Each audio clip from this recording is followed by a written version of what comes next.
तो आज हम लोगों का ज्योग्राफी का पहला क्लास होगा और हम लोग ग्लैंड से शुरू करेंगे। तो ग्लैंड मेनली होता क्या है? ये एक तरह का ऑर्गन है, या इसको हम लोग ग्रुप ऑफ सेल्स भी कह सकते हैं। ये सिंथेसाइज करता है या कुछ बनाता है सब्सटेंसेस। क्या क्या बनाता है? जैसे कि हार्मोन्स। हार्मोन्स का बनाने का काम कौन करता है? तो ग्लैंड करेगा। स्वेट, जो हम लोगों का स्वेट है, पसीना है, स्लाइवा है, सारा कुछ बनाने का काम मेनली किसका होता है? वो होता है ग्लैंड का। अब ये रिलीज करेगा। ग्लैंड जो स्लाइवा बना रहा, स्वेट बना रहा, हार्मोन बना रहा है, रिलीज कहाँ करेगा? रिलीज बॉडी के चाहे तो अंदर करेगा या तो बॉडी के बाहर करेगा। तो ग्लैंड को रुकिए हम मुझे लोग ग्रंथि भी कह सकते हैं, हिंदी में ग्रंथि। अब हम लोग देखेंगे कि ग्लैंड जो होता है वो दो तरह का होता है। एक तो ग्लैंड यानी कि ग्रंथि, ये दो तरह का होता है। पहला एक्सोक्राइन ग्लैंड, दूसरा एंडोक्राइन ग्लैंड। एक्सोक्राइन यानी कि सिंपल सा बात याद रखना है, एक्सोक्राइन में ये डक्ट ग्लैंड कहते हैं इसे। It is also known as duct gland. और जो एंडोक्राइन ग्लैंड होता है इसको डक्टलेस कहते हैं। डक्ट मतलब क्या हुआ? डक्ट मतलब होता है पाइप, ठीक है, पाइप से कुछ बह रहा। और डक्टलेस क्या हुआ? विदाउट पाइप, ठीक है। तो एक्सोक्राइन का मतलब होता है डक्ट ग्लैंड और एंडोक्राइन का मतलब होता है डक्टलेस ग्लैंड। एक्सोक्राइन को अगर हम लोग देखेंगे तो ये वह ग्लैंड होता है जो प्रोड्यूस करता है और रिलीज रिलीज करेगा। प्रोड्यूस किया तो उसको रिलीज भी करेगा सब्सटेंसेस को। कहाँ? थ्रू डक्ट्स के माध्यम से, ठीक है। Into the onto the body, यानी कि बॉडी के अंदर ही होगा। जैसे अभी हम लोग एग्जाम्पल भी देखेंगे। कुछ मान लीजिए हमारे ग्लैंड से रिलीज हो रहा है तो वो डक्ट के थ्रू आएगा, पाइप के थ्रू, नर्व्स के थ्रू आता मान लेते हैं। और ये मगर बॉडी के अंदर ही आएगा। एक्सोक्राइन का काम होगा बॉडी के अंदर वाला काम, ये बॉडी के बाहर वाला काम, ठीक है, बॉडी सरफेस में। और एंडोक्राइन का क्या होता है? ये ऑर्गन्स है, प्रोड्यूस क्या करेगा? मेनली एंडोक्राइन का काम होता है ये हार्मोन रिलीज करता है, हार्मोन। अभी हम लोग हार्मोन में, और ये जो ग्लैंड चल रहा है, कुछ एक हार्मोन रिलीज कर रहा है, दूसरा जूस रिलीज करता है, ये सब हम लोग डेफिनेशन देखेंगे। तो एंडोक्राइन क्या होता है? ये हार्मोन रिलीज करता है, ब्लड में करेगा, ठीक है, थ्रू आउट द बॉडी कर सकता है। एक्सोक्राइन यानी कि बहिस्रावी ग्रंथि होता है, और एंडोक्राइन अंतःस्रावी। बहिस्रावी मतलब लग रहा है कि बाहर छोड़ेगा ले जाके, अंतःस्रावी मतलब लग रहा है कि अंदर कुछ करेगा। तो एक्सोक्राइन है यानी कि डक्ट्स के थ्रू आ रहा है। तो इसमें जो मेन पॉइंट होता है ये होता है जूस का फॉर्मेशन होता है। ये जूस का फॉर्मेशन करता है। जैसे कि अगला अगर हम लोग ले लें स्वेट ग्लैंड, तो स्वेट पसीना बॉडी के बाहर आता है, ठीक है। लक्राइमल ग्लैंड यानी अश्रु ग्रंथि, आंसू हम लोग क्या आंख से बाहर आता है। मेमरी ग्लैंड बाहर आता है। सेबेसियस ग्लैंड, ठीक है, वसामय क्या होता है? बाहर आता है। डक्टलेस ग्लैंड में अगर हम लोग जाएं, ये हार्मोन का फॉर्मेशन करता है, ठीक है, हार्मोन का फॉर्मेशन करता है। लीवर की बात करें, लीवर यानी यकृत, तो लीवर एक जूस बनाता है। लीवर एक जूस बनाता है जिसको हम लोग बोलते हैं बाइस जूस। बाइल जूस कहते हैं जिसको पित्त रस भी कहा जाता है। बाइल जूस का काम क्या होता है? ये फैट को पचाता है। फैट को क्या करता है? पचाता है। तो यहाँ से क्वेश्चंस अराइज होते हैं कि लीवर जो होता है वो कौन सा जूस बनाता है? पहला पॉइंट, बाइल जूस बनाता है। बाइल जूस का काम क्या होता है? वो फैट को पचाता है। दूसरा, पैनक्रियाज यानी कि अग्नाशय। पैनक्रियाज में बनने वाला जूस का नाम होता है पैनक्रियाटिक जूस। ये बड़ा इजी है, इसलिए लीवर में जो बाइल जूस बनता है उसको हम लोग को याद रखना, कन्फ्यूज़न होता है। जब ज़्यादा पढ़ लीजिएगा तब सारा कन्फ्यूज होने लगेगा आदमी। तो पैनक्रियाज में पैनक्रियाटिक जूस बनता है और पैनक्रियाटिक प्रोटीन को पचाता है, सारा पी। देखिए ये मेरा लीवर मान के चलते, ये लीवर है, तो लीवर से आया कौन सा आएगा? बाइल जूस आएगा, स्टमक में कलेक्ट हुआ। दूसरा यहाँ पे पैनक्रियाज है, पैनक्रियाज से पैनक्रियाटिक जूस स्टमक में आया, और यहाँ पे क्या करता है? पचाने का काम करता है। तो लीवर से जो बाइल जूस आएगा वो फैट को पचाएगा, और पैनक्रियाज से जो पैनक्रियाटिक जूस आता है वो प्रोटीन को पचाता है। अगर हमारे बॉडी में सबसे लार्जेस्ट ग्लैंड को देखें तो सबसे लार्जेस्ट ग्लैंड वो हो जाएगा लीवर। लीवर ग्लैंड और ऑर्गन में थोड़ा सा कंफ्यूज होता आदमी, तो वहां से बचना है। तो लार्जेस्ट ग्लैंड लीवर हो जाएगा। और लार्जेस्ट ऑर्गन की बात करें तो सबसे लार्जेस्ट ऑर्गन हम लोगों का स्किन होता है, और स्मॉलेस्ट ऑर्गन की बात करें तो वो स्मॉल इंटेस्टाइन होता है, और लार्जेस्ट ग्लैंड लीवर कहलाता है। अब देखिए हम लोग क्या पढ़े, एंडोक्राइन ग्लैंड और दूसरा एक्सोक्राइन। तो ये जो एंडोक्राइन है इसका काम होता है हार्मोन का फॉर्मेशन करना। तो इसको हम लोग 9 लिस्ट में कैटेगराइज करते हैं, ठीक है। एंडोक्राइन ग्लैंड्स को 9 लिस्ट हम लोग देखेंगे इसका। पहला जो देखेंगे वो होगा हाइपोथैलेमस, दूसरा pituitary gland, pineal gland, thyroid gland, parathyroid gland, thymus, pancreas, adrenal glands और गोनैड्स। गोनैड्स में दो तरह के होते हैं, एक होता है ओवरी, दूसरा होता है टेस्टिस। तो यहाँ देखेंगे लोकेशन वाइज अगर हम लोग देखें तो ये नेक के ऊपर अगर हम लोग जाएंगे तो नेक के ऊपर हम लोगों को 3 ग्लैंड मिल जाएगा, 3 एंडोक्राइन ग्लैंड मिलेगा नेक के ऊपर। सबसे ऊपर आए अगर हम लोग तो पिनियल बॉडी मिलेगा आँख के आसपास, दूसरा पिट्यूटरी ग्लैंड वहीं आसपास, और थायराइड ग्लैंड जो होता है वो होता है नेक के पास। ये चेस्ट वाला, यहाँ स्टर्नम होता है जो सबसे मजबूत हड्डी होता है बीच चेस्ट वाला। तो इसके जस्ट पीछे दोनों लंग्स के बीचों बीच मिलेगा थाइमस।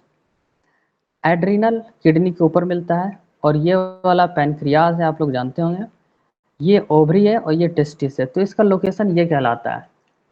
तो वन बाय वन हम लोग हाइपोथैलेमस को देखते हैं। 9 जो एंडोक्राइन लिस्ट है, एंडोक्राइन ग्लैंड है, उसको हम लोग वन बाय वन देखेंगे। तो सबसे पहले हम लोग देखेंगे हाइपोथैलेमस। अब देखिए ब्रेन में अगर क्वेश्चन आ जाए, ब्रेन में मैक्सिमम कितने ग्लैंड पाए जाते हैं, तो ब्रेन में मैक्सिमम 3 ग्लैंड पाए जाते हैं। कौन कौन? पिनियल बॉडी, पिट्यूटरी ग्लैंड और हाइपोथैलेमस।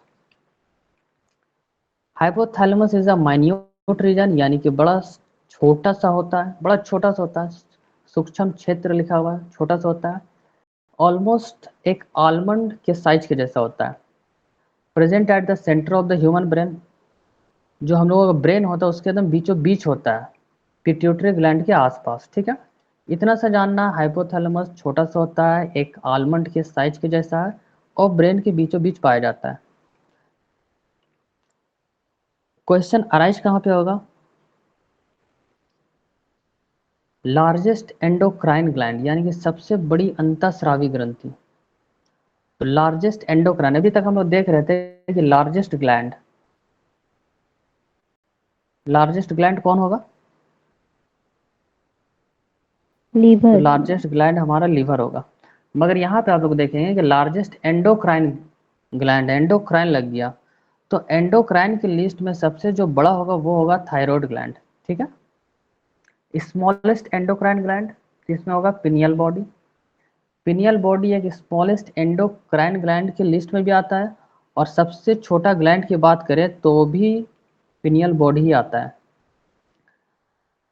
सेकेंड स्मॉलेस्ट एंडोक्राइन, दूसरी सबसे छोटी अंतःस्रावी ग्रंथि। तो दूसरी सबसे छोटी में पिट्यूटरी ग्लैंड। अगर आप लोगों को क्वेश्चन में पूछ दिया जाए स्मॉलेस्ट ग्लैंड और पिनियल बॉडी का नाम ना दिया हो और पिट्यूटरी ग्लैंड का नाम दिया हो, तो पिट्यूटरी से के साथ जाएंगे हम लोग। स्टार पॉइंट यहाँ पे लगाएंगे मिक्स्ड ग्लैंड। तो मिश्रित ग्रंथि जो होता है वो 3 है, एक है पैनक्रियाज, दूसरा लीवर और तीसरा गोनाइड्स। तो हमारा जो पैनक्रियाज होता है और लीवर होता है ये आप लोग देखेंगे दोनों स्टमक में आता है, और तीसरा गोनाइड्स, ये दो तीनों जो है मिक्स्ड ग्रंथि है, याद रखेंगे ना। अब जैसे मिक्स्ड ग्लैंड याद रखने का तरीका कैसे हो, स्टमक बनाए, यहाँ से यहाँ एक डाला, तो यहाँ पे कौन था? यहाँ पे लीवर था, यहाँ पे कौन था? पैनक्रियास था, मतलब ये दोनों मिक्स्ड ग्लैंड है। और गोनाइड्स, गोनाइड्स में क्या था? गोनाइड्स 2 भाग में था, एक टेस्टिस था, एक ओवरी था, तो ये भी मिक्स्ड ग्लैंड हो जाता है। अब हम लोग आएंगे मास्टर ग्लैंड की तरफ। तो मास्टर ग्लैंड कौन सा है? स्टार पॉइंट जहाँ जहाँ लग रहा है वो इंपॉर्टेंट क्वेश्चन वहाँ से अराइज होता है। मास्टर ग्लैंड कहलाएगा पिट्यूटरी ग्लैंड, इसको हम लोग मास्टर ग्लैंड के नाम से जानते हैं। दूसरा super master gland, super master gland हो जाता है हाइपोथैलेमस, यानी कि मास्टर है पिट्यूटरी और हाइपोथैलेमस है सुपर मास्टर। दूसरा पिनियल बॉडी, तो पिनियल बॉडी को हम लोग पिनियल के नाम से ही जानते हैं। ये स्मॉलेस्ट, हम लोग जानते हैं कि पिनियल बॉडी जो है यह है स्मॉलेस्ट एंडोक्राइन ग्लैंड है, स्मॉलेस्ट एंडोक्राइन ग्लैंड भी है और स्मॉलेस्ट ग्लैंड भी है, ठीक है। तो स्मॉलेस्ट एंडोक्राइन ग्लैंड हो गया, इसका लोकेशन हम लोग को जानना है कि ये ब्रेन के अंदर होता है, ये क्या होगा, ब्रेन के अंदर होगा, और इसका फंक्शन होगा third I of the body या बायोलॉजिकल क्लॉक। थर्ड आई किसको बोलते हैं, बिना देखे भी नजर रखना, ठीक है, थर्ड आई। तो पिनियल बॉडी को हम लोग थर्ड आई के नाम से जानते पीनियल हैं। ग्लैंड। हाँ, पिनियल ग्लैंड, पिनियल ग्लैंड भी बोलते हैं, पिनियल बॉडी भी बोल सकते हैं। और इसको बायोलॉजिकल क्लॉक भी इसका फंक्शन है, एक तो थर्ड आई का काम करता है, दूसरा बायोलॉजिकल क्लॉक का काम करता है। तो पिनियल बॉडी, एक बात बताइए, पिनियल बॉडी जूस रिलीज करेगा या हार्मोन करेगा?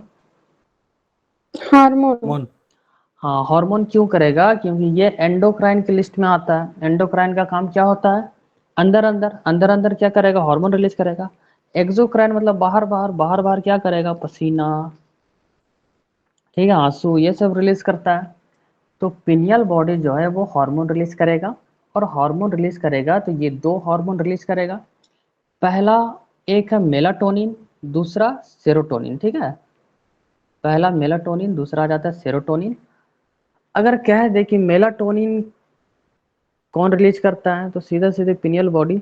तो मेलाटोनिन जो होता है इसका काम होता है, इसको तो हम लोग हार्मोन ऑफ डार्कनेस कहते हैं। तो इसका काम क्या होता है, बॉडी क्लॉक को कंट्रोल करना। बॉडी क्लॉक क्या है कि अगर आप सोते हैं आज रात में और सुबह 9 बजे डेली उठ जाते हैं बिना किसी को उठाए, तो ये क्या काम क्या कर रहा, बॉडी क्लॉक कर रहा। बॉडी खुद ब खुद आपको 7 बजे उठा दे रहा, ठीक है। ऐसा बहुत सा काम है जो बॉडी क्लॉक के अंडर आता है। तो पिनियल बॉडी, जो आप सोए हैं मगर आपको कोई ना कोई उठा रहा है, तो ये पिनियल बॉडी का काम हुआ। कौन सा हार्मोन करवाएगा, तो मेलाटोनिन करवाता है। दूसरा, कंट्रोल स्लीप, आपको जो स्लीप है उसको कंट्रोल करता है।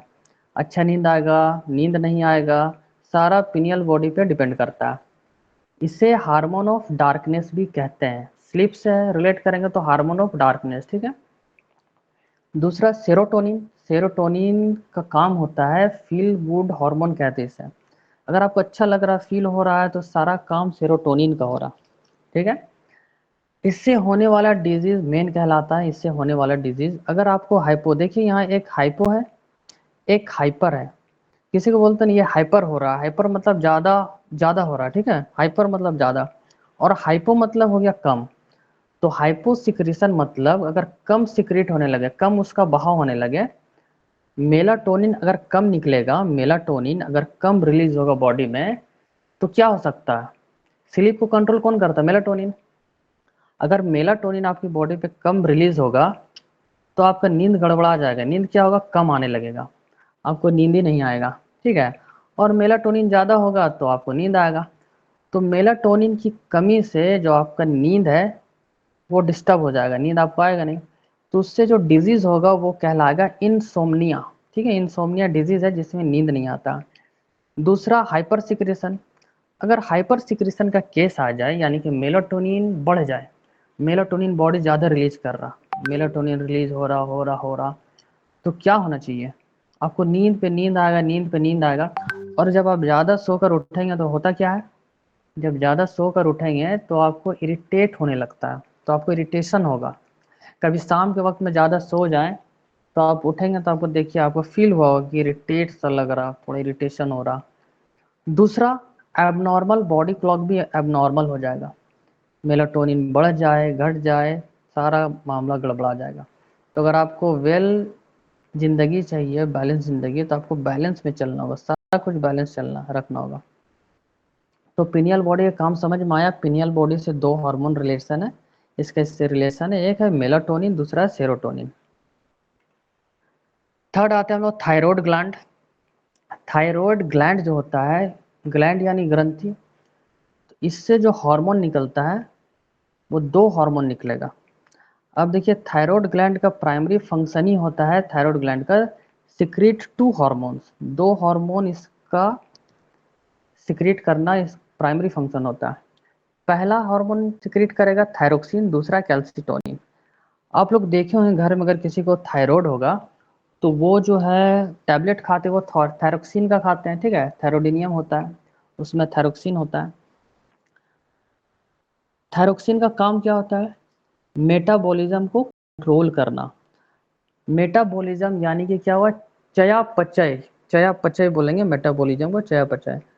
तो मेटाबॉलिज्म में होता क्या है कि जैसे आप डाइजेशन, ये डेली का काम है डाइजेशन वाला, तो ये मेटाबॉलिज्म के अंदर आता है। मतलब कि मेटाबॉलिज्म का अगर शॉर्ट फॉर्म में अगर आप लोग जाने, जिसके रुकने से मौत हो जाए, मृत्यु हो जाए, वो मेटाबॉलिज्म के अंदर आता है। जैसे कि रेस्पिरेशन। सर मेटाबॉलिज्म, हाँ, मेटाबॉलिज्म को बॉडी मेटाबॉलिज्म, बिल्डिंग सेल बोलते हैं क्या? मेटाबॉलिज्म को, हाँ, बॉडी बिल्डिंग सेल भी बोलते हैं क्या? नहीं नहीं। अच्छा ठीक है सर। तो मेटाबॉलिज्म का काम क्या हुआ, जिससे, जिसके रुकने से मृत्यु हो जाए। जैसे कि डाइजेशन अगर रुक जाए, खराब हो जाए तो मरना संभव है, ठीक है। रेस्पिरेशन रुक जाए तो डेथ होना है। हार्ट बीट रुक जाए तो डेथ होना है। ऐसा बहुत सा चीज़ है, ठीक है ना। तो मेटाबॉलिज्म इसके अंडर आता है। बताइए क्या, अगर आपको थायराइड हो जाता है और आप इसका इलाज नहीं करा रहे तो धीरे धीरे क्या हो सकता है, ठीक है ना। दूसरा आता है कैल्सीटोनिन, एक हार्मोन है जो रिलीज करेगा थायराइड। तो थायराइड क्या करेगा ना, कैल्सीटोनिन रिलीज किया, कैल्सीटोनिन से समझ में आ रहा है कि कैल्शियम।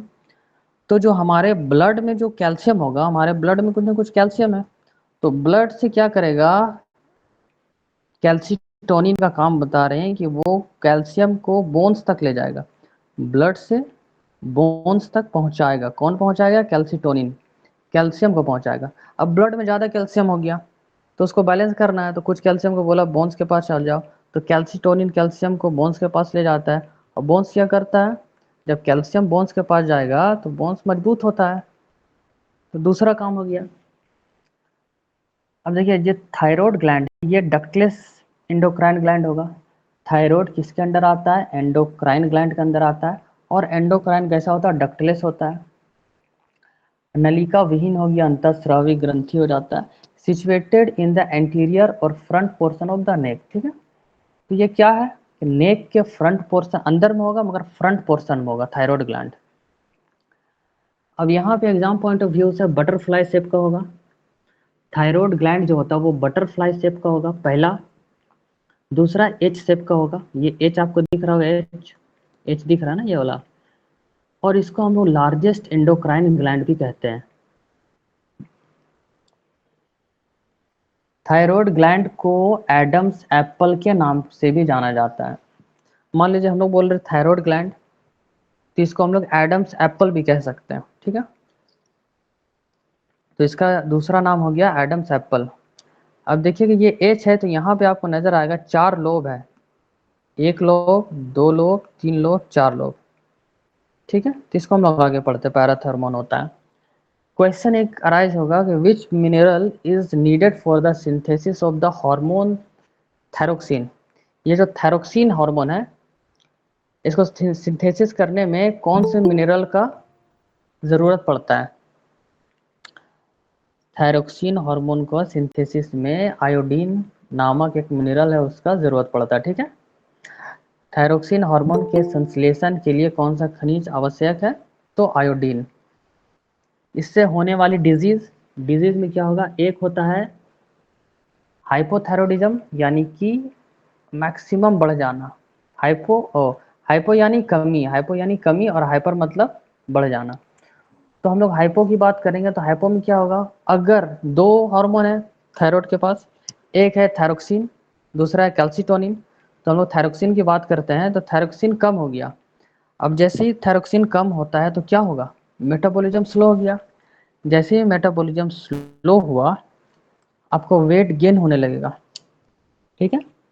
मेटाबॉलिज्म स्लो यानी कि डाइजेशन स्लो, ठीक है। तो जैसे कोई अगर बैठा बैठा रहता है, मान लीजिए, तो उसका वेट क्या होता है, गेन होता है। मोटा आदमी लोग क्या होता है, ज़्यादातर बैठा हुआ रहता है, तो उन लोगों का मेटाबॉलिज्म वैसे भी स्लो होता है। तो बैठा हुआ है तो क्या होगा, वेट गेन हो जाएगा। अगर मेटाबॉलिज्म स्लो हुआ, अब देखिए, जब हार्ट बीट कोई रनिंग करता फास्ट, तो उसका हार्ट बीट क्या होता है कि बड़ा स्पीड में धड़कता है, हार्ट बीट उसका फास्ट हो जाता है, उससे मेटाबॉलिज्म फास्ट हो जाता है, इसलिए क्या होता है कि वजन घटने लगता है। तो मेटाबॉलिज्म स्लो होगा तो वेट गेन होगा, और वेट गेन आएगा एबनॉर्मेलिटी में, तो बॉडी में स्वेलिंग होगा, स्वेलिंग। जब बॉडी में स्वेलिंग आएगा और वेट गेन होगा, ये दो केस को हम लोग एक डिजीज से संबोधित करते हैं जिसका नाम है मैक्सेडेमा। ठीक है, मैक्सेडेमा। अगर आपका वेट गेन हो रहा है, बॉडी में स्वेलिंग आ रहा है, तो डिजीज आपको हो गया मैक्सेडेमा, ये एडल्ट में होता है। क्रेटिनिज्म एक कंडीशन है, कॉजेज सीवियर फिजिकल और मेंटल रिटार्डेशन के लिए होता है। आपका फिजिकल हेल्थ खराब हो जाएगा, मानसिक विकलांग हो जाएगा, ठीक है, तो मानसिकता भी, मानसिक लेवल जो है ना वो खराब हो जाएगा, पागल टाइप का हो जाएगा। तो ये बच्चों में नजर आता है, क्या है, क्रेटिनिज्म करके। तो मैक्सेडेमा याद रखना है किसकी कमी से हो जाएगी, तो ये थायरोडिज्म की कमी से हो जाएगी मैक्सेडेमा, और क्रेटिनिज्म भी थायरोक्सिन की कमी से होगी। दूसरा आ जाएगा हाइपर थायरोडिज्म। अगर हाइपर थायरोडिज्म होता है यानी कि थायरोक्सिन आपके बॉडी में बढ़ चुका है। जब थायरोक्सिन आपकी बॉडी में बढ़ेगा, आप लोग जानते होंगे कि जब थायराइड किसी को होता है, जब किसी को थायराइड होता है तो वो दो टाइप का होता है, एक होता है मोटा होने वाला, एक होता है पतला होने वाला। ठीक है, तो किसी किसी को मोटा वाला होता है, किसी किसी को पतला वाला होता है। तो जब हाइपर होगा, हाइपर यानी कि पतला होने वाला, वेट जो है लॉस हो जाता है, तो आपके बॉडी में थायरोक्सिन बढ़ा तो वेट आपका लॉस होगा, और वेट लॉस होगा तो बल्जिंग ऑफ आइज हो जाएगा, आँख बड़ा बड़ा दिखेगा। तो इससे जो डिजीज होता है इसको हम लोग बोलते हैं एक्सपोथल्मिक गोइटर, और इसको ग्रेव सिंड्रोम के नाम से भी जाना जाता है, grave syndrome. Bulging of eyes, weight loss होने लगा तो ग्रेव सिंड्रोम। तो ग्रेव सिंड्रोम किसके अंडर आता है, थायराइड के अंडर आता है। एक्सपोथल्मिक गोइटर तो आप लोग जानते होंगे, तो ये भी किसके अंडर आता है, थायराइड के अंडर आता है। दूसरा पैराथायरॉयड। अब देखिए ये हम लोग का थायराइड एच शेप का होता है, मगर एच में एक यहाँ पे लोब है, एक यहाँ पे लोब है, एक यहाँ पे, यहाँ पे लोब है। तो थायराइड में 4 लोब होता है, और वही 4 लोब पैराथायरॉयड ग्लैंड कहलाता है। पैराथायरॉयड ग्लैंड जो होता है, इसका लोकेशन होता है थायराइड में, ये थायराइड में लोकेटेड होता है। ये इसमें 4 लोब्स होते हैं। इससे जो हार्मोन रिलीज होता है पैराथायरॉयड हार्मोन से, ये होता है पीटीएच यानी कि पैराथायरॉयड हार्मोन, या इसको कोलिप्स हार्मोन भी कहते हैं।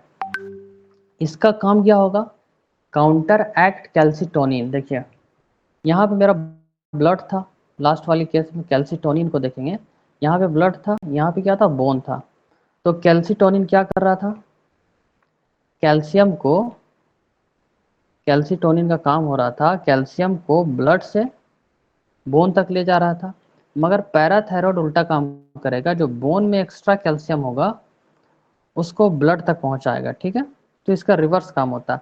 यानी कि कुल मिलाकर अगर देखा जाए तो कैल्सिटोनिन उल्टा काम करता है पैराथॉर्मोन में, पैराथायरॉयड में। ठीक है,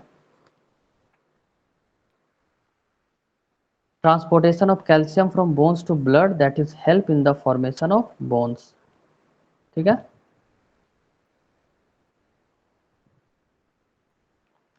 अब इससे होने वाला डिजीज, अगर आप के अंदर हाइपो हो गया यानी कि कमी, हाइपो यानी कमी हो गया। दूसरा हाइपर, हाइपर यानी ज़्यादा। पीटीएच हार्मोन कौन रिलीज करेगा, पीटीएच हार्मोन कौन रिलीज करेगा, कौन सा ग्लैंड, पैराथायरॉयड पैराथायरॉयड करेगा। ग्लैंड। तो पैराथायरॉयड रिलीज करता है पीटीएच, और पीटीएच यानी कि पैराथायरॉयड हार्मोन, इसकी कमी हो जाए तो कैल्शियम कहाँ जा रहा है, ब्लड से बोन तक जा रहा था, ब्लड से बोन तक। ठीक है, बोन से ब्लड तक आ रहा था पीटीएच में। तो अगर पीटीएच का कमी हो गया तो यहाँ पे जो कैल्शियम आ रहा ब्लड में उसका कमी हो जाएगा, तो जो ब्लड में कैल्शियम है उसका कमी हो जाएगा। तो इससे जो डिजीज होगा वो होगा टेटैनी। ठीक है, और टेटैनी का क्या इलाज है, सबसे अच्छा इलाज है कि जो सनलाइट जाइए और सनलाइट में बैठ जाइए, टेटैनिक खत्म हो जाएगा। ठीक है। दूसरा, ऑस्टियोपोरोसिस। ऑस्टियोपोरोसिस मतलब क्या हो गया? ऑस्टियो मतलब बोन और प्रोसेस मतलब होल, यानी कि जो है ना हड्डी में छेद छेद हो जाता है, तो बड़ा डेंजर बीमारी है। अगर कमी हो जाए पीटीएच हार्मोन की तो क्या हो सकता है? ऑस्टियोपोरोसिस हो सकता है। हाइपर में अगर हम लोग देखें पीटीएच मान लेते बढ़ गया, पीटीएच बढ़ा यानी कि दिमाग में रखना है कि हाँ ब्लड में कैल्शियम बढ़ गया। जब ब्लड में कैल्शियम बनेगा बढ़ेगा तो इसी से होता है स्टोन्स कैल्शियम ऑक्सल, यानी कि पथरी। क्या हो गया? पथरी हो गया। जो स्टोन हो जाता है हमारे बॉडी में उसका मेन कारण होता है कैल्शियम का ब्लड में बढ़ जाना। तो क्वेश्चन हम लोग देखेंगे, which vitamin work as hormone. अगर कोई विटामिन है जो हार्मोन की तरह काम करता है तो ऐसा कौन सा विटामिन है जो हार्मोन की तरह काम करेगा? तो एकमात्र विटामिन है vitamin D. Vitamin D tetani हो गया तो जाइए विटामिन डी लीजिए, आपका काम हो जाएगा। अब हम लोग आते हैं थाइमस ग्लैंड। थाइमस ग्लैंड कहाँ पे था? तो ये चेस्ट में था। थाइमस ग्लैंड का लोकेशन कहाँ था? यहाँ देखेंगे हम लोग, थाइमस बिल्कुल चेस्ट में है, स्टर्नम के पीछे होगा, दोनों लंग्स के बीचों बीच होगा। थाइमस को क्या बोलेंगे? थाइमस एक हार्मोन रिलीज करेगा, थाइमस। यही सब मेन क्वेश्चन है, ये वाला थाइमोसिन। तो थाइमस ग्लैंड कौन सा हार्मोन रिलीज करेगा? थाइमोसिन करेगा। थाइमोसिन क्या करता है? एक टी लिम्फोसाइट नाम का डब्ल्यूबीसी होता है, मतलब डब्ल्यूबीसी में एक पार्ट होता है, डब्ल्यूबीसी का ही एक पार्ट है, बाद में हम लोग पढ़ेंगे से ब्लड में। तो डब्ल्यूबीसी का एक पार्ट है जो टी लिम्फोसाइट होता है, थाइमोसिन इसको एक्टिवेट करता है। अब ये जो टी लिम्फोसाइट है, यहाँ से क्वेश्चन एकदम आता है बायोलॉजी में। टी लिम्फोसाइट जो है ये बनता है बोन मैरो में, बोन मैरो में बनेगा, मगर मैच्योर का काम क्या होता है? इसका मैच्योरिटी का काम थाइमस में मैच्योर होता है। टी लिम्फोसाइट बना कहाँ? पहला क्वेश्चन ये आता है, तो बोन मैरो में बनता है। मैच्योर कहाँ हुआ? तो मैच्योर होगा थाइमोसिन में जाके, ठीक है, थाइमस में जाके होगा, थाइमस में जाके मैच्योर होगा, और उसको मैच्योर कौन करेगा? थाइमोसिन करता है। समझ आ रहा आप लोगों को? ये थोड़ा स्लो जाए। सर थोड़ा स्पीड हो जा रहा है ज़्यादा ही।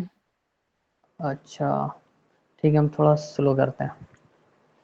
थाइमस ग्लैंड जो होता है ना, उससे एक हार्मोन निकलेगा, ठीक है। अब जो याद रखने वाला बात है, यहाँ रटना होगा कि थाइमस ग्लैंड से जो हार्मोन निकलेगा उसका नाम है थाइमोसिन, ठीक है। थाइमोसिन निकला। थाइमोसिन का काम होता है टी लिम्फोसाइट नामक डब्ल्यूबीसी को एक्टिवेट करना। अब ये टी लिम्फोसाइट कहाँ बनेगा? बोन मैरो में बनेगा और मैच्योर होगा थाइमस में। The thymus gland is located in the anterior part of the chest, chest के अंदर होता है, right behind the breast bone, ठीक है। जो स्टर्नम होता है, स्टर्नम क्या होता है ना, दोनों चेस्ट में एक चौड़ा सा हड्डी एकदम बीचों बीच में, ठीक है, उसके स्टर्नम कहते हैं। और बिटवीन द लंग्स, दोनों लंग्स के बीचों बीच होता है थाइमस ग्लैंड। इसका मेन काम क्या हुआ? रेगुलेट इम्यून सिस्टम, बड़ा इंपॉर्टेंट पार्ट। थाइमस जो है ना अपने इम्यून सिस्टम को रेगुलेट करने में बड़ा इंपॉर्टेंट रोल प्ले करता है। मोस्ट इंपॉर्टेंट फंक्शन क्या हुआ इसका? Most important function production of very specialised cells called T cell, यानी कि टी लिम्फोसाइट सेल। इसको क्या करता है? मैच्योर करता है।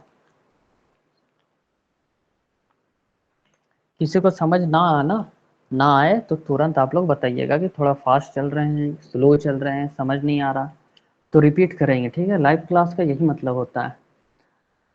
अब देखिए सेकेंडरी सेक्सुअल कैरेक्टर अगर हम लोग देखें तो 0 से 10, 10 से 15, 15 से अगर हम लोग जाते हैं 70, मैक्सिमम एवरेज क्या 60-70 साल, तो जो 10 से 15 साल वाला एज होता है इंसान का वो प्यूबिक एज होता है, ठीक है।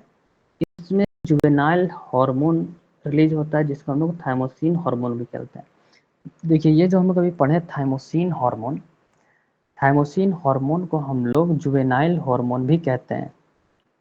अब थाइमस तो दोनों चेस्ट के बीचों बीच है। तो जैसे जैसे उम्र बढ़ता है थाइमस का आकार छोटा होता जाता है। तो मान लेते हैं 0 बच्चा पैदा हुआ, बच्चा धीरे धीरे बढ़ रहा, थाइमस का आकार बड़ा होता जा रहा। जब थाइमस यहाँ पे आया, प्यूबिक एज में आता है इंसान, तो यहाँ से फिर इसका थाइमस का साइज छोटा होता जाता है। ठीक है, बिल्कुल छोटा होता जाता है। अब देखिए ये ग्लैंड जो है एक्टिव होता है, प्यूबर्टी तक ही एक्टिव होता है। ठीक है, और थाइमस यौवन के बाद क्या होता है, थाइमस सिकुड़ने लगता है और बाद में वसा में बदल जाता है। वसा मतलब फैट। मान लेते हैं ये है थाइमस। अब ये थाइमस कुछ अलग मटेरियल का है, मान लेते हैं अलग मटेरियल का है, मगर जैसे ही प्यूबिक एज खत्म होते जाता है, जवानी आते जाता है, तब ये कन्वर्ट हो जाता है फैट में। ठीक है, थाइमस। तो थाइमस इंपॉर्टेंट हो जाता है एग्जाम पॉइंट ऑफ व्यू से। और ये इंपॉर्टेंट चैप्टर है ग्लैंड वाला। इससे होने वाला सर डिजीज अगर हम लोग देखो। हाँ ये जो जुवेनाइल बोले तो जुवेनाइल होम जिससे होता है, तो जुवेनाइल होम जुवेनाइल से ही लिया गया है ना शब्द। हाँ हाँ, जुवेनाल, वही जुवेनाल होम। तो तो उसमें वही तो सर जुवेनाल जैसे हार्मोन। 18 साल से कम उम्र का बच्चा लोग को बोला जाता है, हाँ 18 तो तक। यहाँ वही तो। हाँ हाँ, मतलब 10 प्यूबिक से एज से 15 कम भी। टीनेजर्स है ना। 18 साल से नीचे क्या हाँ होता है आदमी, बताइएगा। हाँ, मतलब टीनेज तरह से हाँ काउंट टीनेज। रहता है, 19 साल तक रहता है हाँ लेकिन। हाँ, तो वो तो जुवेनाल में अब अलग थोड़ा रहता है, 1 2 साल ऊपर नीचे कर भी सकता है जो होम होगा। ठीक है, मगर यहाँ नहीं जुवेनाल नहीं, हार्मोन 18 जो है। साल से नीचे का जो भी रहता है सर जुवेनाइल होम में काउंट आता हाँ हाँ, वही वही। तो जुवेनाइल का वही है, यौवन अवस्था, टीनेजर्स लोग। तो जब आपका, हम लोग पढ़ रहे थाइमस, थोड़ा रिवीजन भी करवा देते। थाइमस, थाइमस का मेन काम आपको क्या होना चाहिए ना, थाइमस का मेन काम, थाइमस याद आना चाहिए कि आपका इम्यूनिटी क्या है, इम्यूनिटी। चलिए इम्यूनिटी क्या होता है, इम्यूनिटी मतलब आपको लड़ना होता है, लड़ना। अब आप लड़िएगा तो छाती दिखा के लड़िएगा ना, छाती, ठीक है, या पीठ दिखा के करिएगा, नहीं ना। तो थाइमस मतलब इम्यूनिटी। इम्यूनिटी मतलब कि आपको अच्छा इम्यूनिटी है तो आप लड़ जाइएगा बीमारी से, खराब इम्यूनिटी कम है तो आप नहीं लड़ है, पाइएगा। रोग कुल प्रतिरोधक मिला के हम क्षमता। लोग हाँ, तो कुल मिला के हम लोग इसको इंडिकेट करते हैं कि थाइमस यानी हम लोगों का जो आर्मी है वो ज़्यादा रहा तो बाहर का आर्मी को मारेगा, और कम रहा तो खुद मरेगा, यानी कि बीमार हो गया। तो जैसे ही थाइमस से निकल रहा है थाइमोसिन, थाइमस से निकल रहा थाइमोसिन, और थाइमोसिन कम हुआ, इसका मतलब कि इम्यूनिटी कम हुआ। इम्यूनिटी कम हुआ तो आप पड़ेंगे बीमार, इल हो जाएंगे, कोरोना भी अफेक्ट कर देगा। और अगर हाइपर हो गया, हाइपर हो जाता है तो देखिए बड़ा डेंजर है। हाइपर हुआ, थाइमोसिन बढ़ा तो हो जाएगा ऑटो इम्यूनिटी। ऑटो इम्यूनिटी में क्या होता है पता है, बहुत लोग ऑटो इम्यूनिटी से भी मरते हैं। जैसे किडनी है, लंग्स है, लीवर है। कभी कभी जब ऑटो इम्यूनिटी हो जाता है ना तो बॉडी खुद जो है ना किडनी को मारेगा, लंग्स को मारेगा, लीवर को मारेगा, सबको खुद ब खुद मारने लगता है। ठीक है, समझ लेता है किडनी है तो दुश्मन है, किडनी में लंग्स ही सर कौन दुश्मन। सा बीमारी होता है ऑटो इम्यूनिटी से? किडनी से क्या बीमारी होगा, किडनी खराब हो जाएगा, इसमें क्या बीमारी बताएंगे बताइए। तो जैसे ऑटो, अब किडनी सीकेडी खराब हो वगैरह जाए क्या होता हो है। जाएगा आपका, फिर डायलिसिस करवाइए। ठीक है, किडनी खराब हो गया, सिंपल सा जी। बात है। तो ऑटो इम्यूनिटी में खुद का ऑर्गन को मारने लगता है, तो सबसे खतरनाक वही है। छठा में आते हैं हम लोग पैनक्रियाज। पैनक्रियाज को अग्नाशय भी कहते हैं। तो पैनक्रियाज ये लोग बड़ा इंपॉर्टेंट पॉइंट है, हर एग्जाम में लगभग पूछ देता है। पैनक्रियाज का डिस्कवर कौन किया था, पैनक्रियाज को डिस्कवर करने वाला है लैंगर हैंस। क्या है, पैनक्रियाज को डिस्कवर किया था लैंगर हैंस। और इसका जो शेप होता है सी शेप का होता है, सी शेप का होता है पैनक्रियाज। ये दिख रहा होगा जो यहाँ पेन से बना हुआ ये वाला सी शेप का दिख रहा है, इसको पलट दीजिए तो सी शेप का दिखेगा। तो इसमें जो है पैनक्रियाज का 4 सेल होता है।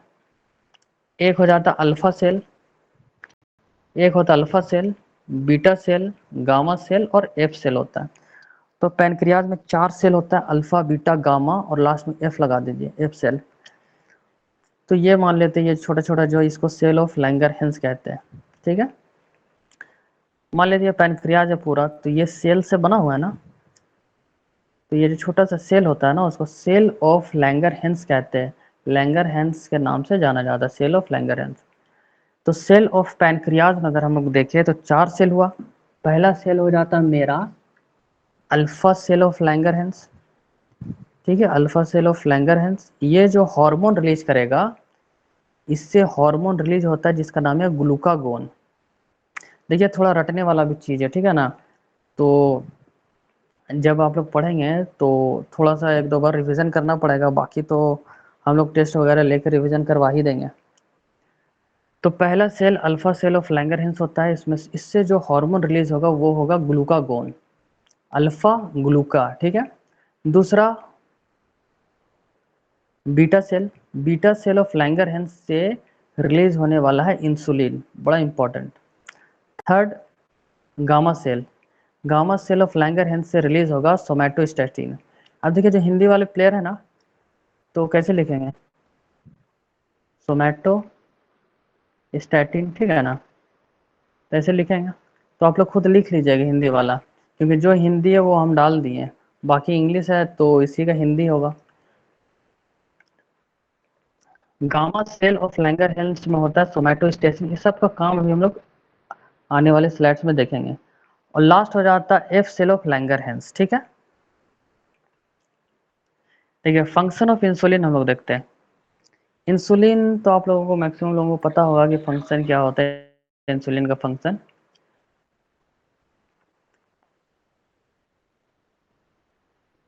कितना इंसुलिन का ज़रूरत होता है हम लोगों को डेली, तो 1800 से 2400 किलो कैलोरी का ज़रूरत होता है। ज़्यादा इंपॉर्टेंट नहीं एग्जाम के लिए।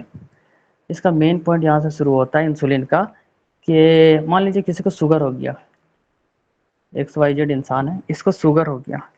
शुगर होने का मतलब क्या हुआ भाई, इसका बॉडी में शुगर का लेवल क्या हो गया, बढ़ गया, यही हुआ ना, शुगर का लेवल बढ़ गया।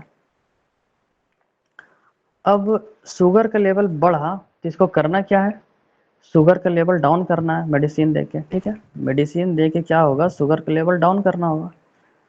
तो ऐसा क्या किया जाए कि शुगर का लेवल डाउन हो जाए, तो इंसुलिन देगा। यहाँ पे शुगर ज़्यादा है, इसको दीजिए आप इंसुलिन, इंसुलिन दिए, इंसुलिन आप इसको दिए तो क्या होगा, शुगर का लेवल डाउन हो जाएगा। तो कन्वर्ट एक्स्ट्रा शुगर जो है हमारे बॉडी में, जो शुगर बन गया, शुगर जिसकी वजह से हो गया, तो उसको फैट में कन्वर्ट करता है, ठीक है ना। मान लीजिए नॉर्मल इंसान है हम लोग, तो हम लोग शुगर खा रहे हैं, मान लेते हैं हमको आज चाहिए था 100 ग्राम, मान लेते शुगर चाहिए था, और हम खा गए 150 ग्राम, तो बाकी का 50 ग्राम कहाँ जाएगा, ये क्या हो रहा है, फैट में कन्वर्ट हो गया। तो बाकी का जो है वो फैट में कन्वर्ट होगा, और ये फैट में कन्वर्ट होगा, अब तो नहीं दिख रहा होगा ना आप लोगों को, नहीं दिख रहा है। No sir. थोड़ा सा स्क्रीन इधर उधर हो गया।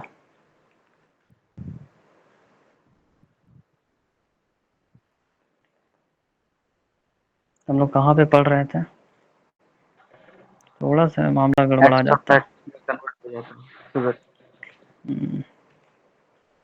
यहाँ पे हाँ, तो मान लेते हैं हम लोगों को 100 ग्राम चाहिए था, 100 ग्राम चीनी खाना था आज, आज हम लोग गलती से 150 ग्राम खा लिए, तो हमारा बॉडी जो है 100 ग्राम ही पचा सकता है।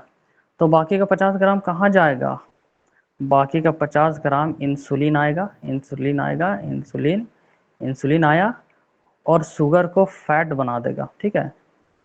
तो शुगर को फैट बना देगा तो आप मोटे हो जाएंगे, ऐसा कुछ हो जाएगा, ठीक है ना। इसीलिए ज़्यादा शुगर खाने से क्या होता है, आदमी मोटा होता है। और ज़्यादा अधिक हो जाता है, मामला ख़राब हो जाता है तो शुगर का बीमारी हो जाता है, ठीक है। तो ये नॉर्मल वाला केस में है कि इंसुलिन का काम क्या होता है, तो एक्स्ट्रा शुगर को फैट में कन्वर्ट करेगा, अतिरिक्त चीनी को वसा में परिवर्तित करेगा, और ये रेगुलेट करता है ब्लड शुगर को। हमारे ब्लड शुगर को नॉर्मल सा बात है, यही करेगा, ठीक है, रक्त शर्करा को नियंत्रित करता है। अगर हम लोग देखें नॉर्मल ब्लड शुगर लेवल, मान लीजिए किसी का आप अपना खुद का नापिए, तो नॉर्मल ब्लड शुगर लेवल यानी कि ग्लूकोज लेवल होना चाहिए 80 से लेकर 120 mg तक होना चाहिए, ठीक है, नॉर्मल में। अब नॉर्मल दो तरह का होता है, आप करवा सकते हैं। एक होता है फास्टिंग में आप जाएंगे, ठीक है ना। नॉर्मल तो ये हो गया है ना, अगर आप फास्टिंग में जाएंगे तो आपका नॉर्मल होना चाहिए 60 से 80 रहना चाहिए, तब आप ठीक है, आपको शुगर वुगर नहीं है। अगर खाने के बाद जाते हैं आफ्टर मील के बाद और 120 से लेकर 140 तक है तो भी आप ठीक है। जहाँ ऊपर नीचे हुआ मतलब आपको शुगर है, ठीक है। तो समझ आया इंसुलिन। अब यहाँ पे आते हैं हम लोग खेल डिजीज। तो हम लोग हर ग्लैंड हर हार्मोन पढ़ रहे हैं, वहाँ से हम लोग उसका डिजीज भी पढ़ ले रहे हैं ना। तो डिजीज को हम लोग अलग से तो पढ़ेंगे जो एक्सेप्शंस वाला डिजीज है, मगर यहाँ का जो सारा डिजीज है हम लोग यहीं पे ख़त्म करते जाएंगे। अब यहाँ से सर जो डिजीज होगा पहला और दूसरा। सिम्टम्स क्या है सर थायराइड का? थायराइड का सिम्टम क्या रहेगा? थायराइड का सिम्टम होगा, जानते हैं क्या? आपको ठंड बहुत लगेगा, पैर हाथों में दर्द होगा, बहुत से सिम्टम्स है कि गूगल में सर्च करिएगा, समझे। तो सिम्टम्स एग्जाम में नहीं आता है ना, जी एग्जाम पॉइंट ऑफ व्यू से पढ़ा रहे हैं हम लोग। तो डिजीज में जो पहला होगा वो एक होगा हाइपो। हाइपो मतलब कमी, हाइपो मतलब कमी, और हाइपर मतलब हो जाएगा अधिक यानी ज़्यादा। हाइपो इंसुलिन का कमी अगर आपके बॉडी में हो जाए, इंसुलिन का काम क्या था कि भाई तुम ज़्यादा शुगर खाए हो तो शुगर को हम फैट में कन्वर्ट करेंगे। तो इंसुलिन कम हो गया आपके बॉडी में, ऑलरेडी कम हो गया, तो क्या होगा, शुगर लेवल बढ़ जाएगा। और शुगर लेवल बढ़ गया यानी कि आपको शुगर हो जाएगा। तो इससे जो बीमारी होता है उसको बोलते हैं डायबिटीज़ मेलाइटस। और ये जो डायबिटीज़ मेलाइटस होता है ये टाइप 1 का डायबिटीज़ होता है। टाइप 1 टाइप 2 डायबिटीज़ होता है, तो ये जो होता है डायबिटीज़ मेलाइटस ये होता है टाइप 1 का डिजीज़। इसमें सिम्टम्स हम लोग देखेंगे। तो आपको प्यास ज़्यादा लगेगा, जैसा भी आपको प्यास लग रहा है उससे उसके कंपैरिजन में ना जो आपको प्यास लगेगा वो ज़्यादा लगेगा। यूरिनेटिंग अलॉट यानी कि बार बार पेशाब आना हो जाएगा, ठीक है। तो ऐसा कुछ होता है शुगर वाली केस में, डायबिटीज़ मेलाइटस में। दूसरा हाइपर में चल जाए अधिक, अगर आपके बॉडी में इंसुलिन ज़्यादा निकलने लगा यानी कि शुगर लेवल कम। शुगर लेवल कम यानी कि फैट ज़्यादा। अब देखिए शुगर, हाँ यहाँ पे ठीक है, शुगर और फैट दोनों का उल्टा रिलेशन होता है, यानी कि इन्वर्स का रिलेशन होगा, ठीक है। अगर आपके बॉडी में शुगर ज़्यादा है तो क्या होगा, फैट कम होगा। फैट ज़्यादा है, शुगर कम होगा। उसी को कन्वर्ट करता है, अगर कन्वर्ट कर दिया तो फैट बन जाएगा, ठीक है ना। तो इंसुलिन अगर आपके बॉडी में ज़्यादा रिलीज हो रहा तो शुगर कम हो जाएगा, और शुगर कम हो गया तो फैट ज़्यादा हो जाएगा। हाइपोग्लिसीमिया एक बीमारी है जिसको बोलते हैं हाइपोग्लिसीमिया। इसको हम लोग लो ब्लड शुगर भी कहते हैं। जब आपको लो ब्लड शुगर हो जाएगा तो इससे हाइपोग्लिसीमिया हो जाएगा। Occurs when your blood sugar level drops below normal. अगर आपका ब्लड शुगर लेवल कितना था, 60 से 80 था ना, अगर इससे कम हाँ, चला जाता फास्टिंग में आपका तो 60-80। आपको हाइपोग्लिसीमिया हो जाएगा। ये वर्ड ये सब याद रखना, हाइपोग्लिसीमिया, डायबिटीज मेलाइटस, बार बार पढ़ेंगे तो ही याद होगा, नया नया वर्ड है, ठीक है ना। अभी जैसे यहाँ पे कितना स्टूडेंट है, एक अविका है, एक जेएम है, एक आर है, रश्मि है, उज्जवल है, रहमतुल्लाह है। तो ये क्या हुआ, अभी हम पहली बार देखे हैं तो यहाँ पे नाम याद रखना पड़ेगा। हाँ भाई अविका है, हाँ उज्जवल जी है, रश्मि है। तो वैसे ही हाइपोग्लिसीमिया भी कोई है तो उसको याद रखना होगा कि हाँ हाइपोग्लिसीमिया भाई, शुगर लेवल कम चल जाता है तो हाइपोग्लिसीमिया हो जाता है। इंसुलिन और ब्लड शुगर का एकदम उल्टा रिलेशन होता है, ठीक है। आपको ब्लड शुगर हो गया किसी को, तो जाइए इंसुलिन चढ़ा रहा, डॉक्टर बोले इंसुलिन चढ़ाने, काहे चढ़ाने, बोला भाई शुगर ज़्यादा हो गया। शुगर ज़्यादा हो गया तो इंसुलिन दो, इंसुलिन दोगे तो शुगर कम हो जाएगा। तो उल्टा रिलेशन होता है, ठीक है। फॉर फॉर्मेशन ऑफ इंसुलिन, अगर इंसुलिन का फॉर्मेशन करना है तो विच मिनरल इज रिक्वायर्ड, कौन से मिनरल का ज़रूरत पड़ेगा। इंसुलिन के निर्माण के लिए कौन सा खनिज आवश्यक है। तो अगर आपको इंसुलिन बनाना है, बॉडी में इंसुलिन चाहिए, तो आपको खाना होगा जिंक। जिंक खाना होगा, क्या खाना होगा? जिंक। तो जिंक कहाँ कहाँ, अगर कोई फूड बताइए जिसमें जिंक मिलता हो। बैंगन एंड डार्क कुकुम्बर है चॉकलेट। ना? पालक साग। हाँ, पालक साग में मिलता है, तो समझ पालक लीजिए। साग आयरन। रहता है। अच्छा, तो डार्क जिंक वाला आपको डार्क सर चॉकलेट में बीन्स भी में। जिंक होता है? अच्छा, तो सोच लीजिए अगर जिंक की कमी है बॉडी में तो क्या क्या खाना पड़ेगा। तो इंसुलिन अगर आपको फॉर्मेशन करना है शुगर पेशेंट को, तो वो सब डाइट में लेना होगा, जिंक युक्त। नॉनवेज में भी बहुत ज्यादा मिलता है जिंक। अच्छा, तो ये हो गया हम लोगों का, क्या पढ़े? इंसुलिन। तभी तो हम लोग इंसुलिन का फंक्शन देखें। अब हम लोग देखेंगे क्या है पैनक्रियाज। पहला सेल कौन सा है? Alpha cell. दूसरा बीटा सेल। तीसरा गामा सेल। और लास्ट वाला एफ सेल। ये 4 सेल का खोज कौन किया था? लैंगरहेंस। किस में आता है? पैनक्रियाज में आता है। अब अल्फा सेल कुछ हार्मोन रिलीज करेगा, बीटा सेल भी कुछ हार्मोन रिलीज करेगा, गामा भी करेगा और एफ सेल भी करता है। तो हम लोग देखेंगे कि अल्फा सेल जो है वो अल्फा ग्लूकागोन रिलीज करता है, ग्लूकागोन। अब ये ग्लूकागोन अलग चीज आ गया, इसको भी हम लोग को जानना पड़ेगा भाई ग्लूकागोन हो क्या चीज। तो जैसे कि देख रहे हैं कि 10:49 हो गया, बायोलॉजी ज्योग्राफी क्लास भी लेना है, तो इस क्लास को हम लोग यहीं पे रखते हैं, ठीक है? थोड़ा सा आप लोग पैनक्रियाज कल पढ़ के आइएगा, तो वहाँ से हम लोग फिर कंटिन्यू करेंगे। तो थोड़ा ग्लूकागोन, सोमैटोस्टैटिन, इंसुलिन। अच्छा एक बात बताइए, इंसुलिन जो हम लोग पढ़े वो कौन सा सेल रिलीज कर रहा था insulin? Beta beta cell. Cell. Beta cell. हाँ, बीटा सेल रिलीज कर रहा था इंसुलिन, तो ये याद रखना है। अल्फा ग्लूकागोन को रिलीज करेगा और बीटा बीटा इंसुलिन को, ठीक है?